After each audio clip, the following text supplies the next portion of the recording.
अस्सलामुअलैकुम my YouTube family, welcome back my channel. कैसे हैं आप सब। मगरिब के बाद दोनों ही बेटियां सिपारा पढ़ने बैठ गई हैं और थोड़ी शरारत भी कर रही हैं। मुझे बनाना है खाना, तो आज मैं खाने में फ़िश बना रही हूं और ये मेरी चेयर है जो अभी भी मेरे बहुत काम आ रही है। तबीयत तो अल्हम्दुलिल्लाह ठीक है, लेकिन अभी कंटिन्यू खड़े होकर काम नहीं कर पाती हूँ, तो मैं बीच बीच में इस चेयर का सहारा ले लेती हूँ। बीच में इस पर बैठकर काम कर लेती हूँ। 1 मंथ से ज़्यादा मेरी डिलीवरी को हो चुका है और इस दौरान क्या क्या मैंने सहा है, क्या क्या परेशानियां हमारे घर में आई हैं, वो सब आपके साथ में शेयर करती हूँ। ये जो व्लॉग है ये भी 11 फरवरी का है, लेकिन अपलोड नहीं कर पाई थी। उसका रीज़न क्या है तो चलें आपके साथ में बताती हूँ। जैसा मैंने आप सभी को बता रखा है कि 30 तारीख को मेरी जो देवरानी आई हुई थी वो चली गई थी और उसके बाद काफ़ी प्रॉब्लम हुई है। घर में काम करने के लिए कोई भी नहीं था, जेठानी का आना था, लेकिन उनकी भी तबीयत ख़राब हो गई थी। तो उसके बाद कोई हेल्पर्स भी मुझे ठीक नहीं मिली। घर का बहुत ही ज़्यादा हाल बुरा हो चुका था। मेरी तबीयत ठीक नहीं थी कि मैं कंटिन्यू सभी काम करती जाऊं एक के बाद एक, बच्चों को संभालना, तो खाना वगैरह भी नहीं बन पा रहा था घर में। होटल से बहुत ज़्यादा खाना आया है। आज तक इतना खाना कभी मेरे घर में नहीं आया जितना इस दौरान आया है। जब मेरा थोड़ी तबीयत ठीक होती या वक्त मिल जाता तो मैं खाना बना रही थी, नहीं तो नहीं बन रहा था।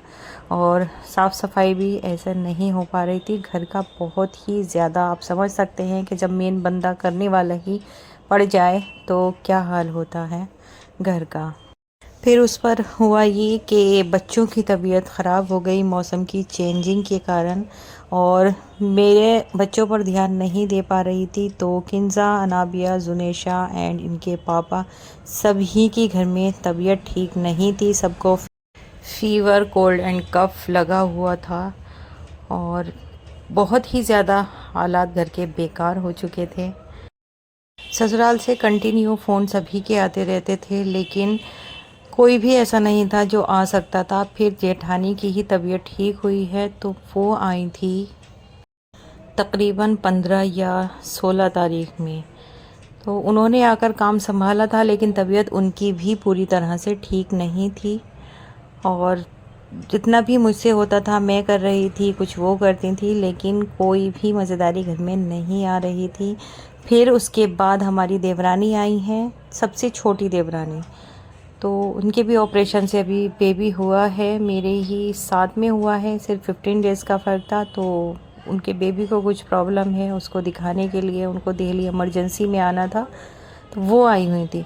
तो माशाल्लाह घर में काफ़ी भीड़ भाड़ चल रही थी, काफ़ी, मतलब हमारा भी जो फैमिली है वो काफ़ी बड़ी हो रही है और 5-6 मेंबर और ऊपर से हो गए थे। तो यही वजह थी कि कोई ब्लॉग्स नहीं बना और कुछ भी ठीक नहीं चल रहा था। पूरे घर का सिस्टम ख़राब था। बच्चों की तबीयत अभी भी पूरी तरह से ठीक नहीं है और हस्बैंड की भी तबीयत पूरी तरह ठीक नहीं है। बट देवरानी का जो बेटा है उनको कंटिन्यू हॉस्पिटल दिखाना पड़ता है। अल्लाह ताला से दुआ है कि अल्लाह उस बच्चे को ठीक करे। बहुत नाजुक मामला है उस देवरानी का। जो एक बेटा और है देवरानी का, बड़ा किन्जा के बराबर है, उसको भी यहाँ आकर फीवर हो गया और जेठानी के बच्चे भी बीमार हो गए, उनको भी फ़ीवर, जेठानी को भी फ़ीवर, सबकी मतलब तबीयत इतनी ज़्यादा ख़राब हुई है इस दौरान के घर का बुरा। जो आए हुए थे वो भी सब बीमार और घर में तो ऑलरेडी सबकी तबीयतें थी ही ख़राब।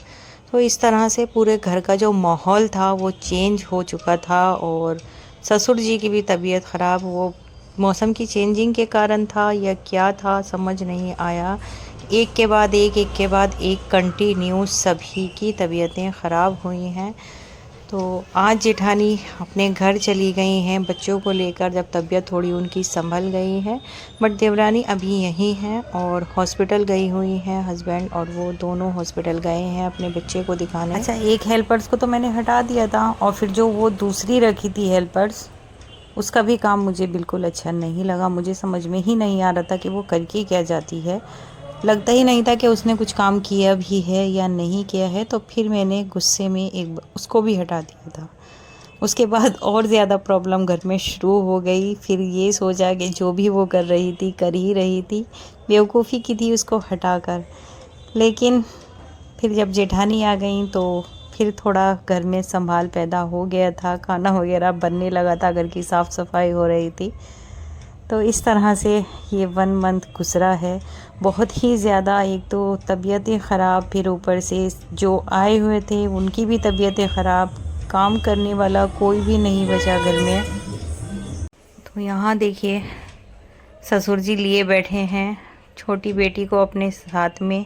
इनका मुझे सबसे ज़्यादा सहारा रहता है। ये ब्लॉग जब का है उस टाइम घर में कोई भी नहीं था, सिर्फ हम ही लोग जैसे तैसे अपने घर का काम कर रहे थे। कुछ बच्चियां कर रही थी, कुछ मैं कर रही थी। तो धीरे धीरे मैंने फ़िश वगैरह बनाई और पेड़े वगैरह बनाकर रख दिए थे। अब बेटी रो रही थी तो थोड़ा सा उसको फ़ीड कराना था, तो मैं अंदर ले गई थी फ़ीड कराने के लिए। तो फ़ीड कराकर मैंने फिर लाकर ससुर जी को दे दिया है बेटी को। और ये ब्लॉग जब बनाया था तब तक सबकी ही तबीयत अल्हम्दुलिल्लाह ठीक थी और सिर्फ मैं ही थी थोड़ी डाउन। बहुत आराम से काम करती रही हूँ मैं। इसके बाद जो फिर तबीयतें ख़राब होनी शुरू हुई हैं तो बस फिर सबरा माहौल घर का जो भी हिसाब था सब बिगड़ गया है। बच्चों की पढ़ाई, स्कूल की, सिपारी की, ट्यूशन की, हर चीज़ का जो सिस्टम था सब ख़राब होकर रह गया है। और मैं इसी चीज़ से सबसे ज़्यादा डरती थी डिलीवरी के बाद से। डिलीवरी से पहले सब कुछ मैंने लास्ट टाइम तक बहुत अच्छे से संभाला है और जिस चीज़ का मुझे डर था वही हुआ है। खैर अब तबीयत पे थोड़ा सुधार है।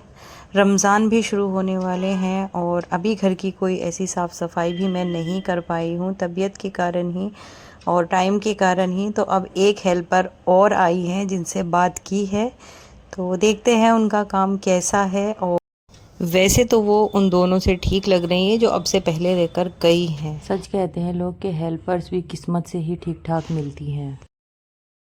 तो जी बस यही था 1 मंथ में जो हमने सहा है और बहुत बुरे दिन गुजरे हैं इस टाइम के, हमारे बहुत बुरे दिन। अच्छा, मेरी वजह से ज़्यादा घर का जो हिसाब था वो ख़राब हुआ है। अगर मैं ठीक होती तो शायद इतना सब नहीं बिगड़ता, संभाल ही लेती मैं सब कुछ। लेकिन जब मैं ही नहीं कर पा रही हूँ, मेन बंदा ही नहीं कर रहा है घर का, तो प्रॉब्लम तो होनी ही थी। तो बस यहाँ पर हो चुकी है जी मेरी फ़िश रेडी, मसाला वगैरह भुन गया है और अब मुझे बनानी है रोटियाँ।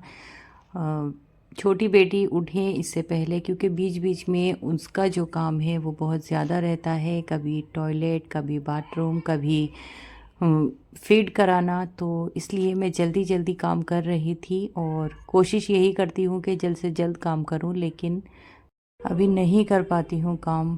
फास्ट स्पीड मेरे अंदर ख़त्म हो चुकी है फ़िलहाल। तो अब अल्हम्दुलिल्लाह रमज़ान भी शुरू होने वाले हैं और आप सभी को सबसे पहले मेरी तरफ़ से रमज़ानुल मुबारक की बहुत बहुत मुबारकबाद।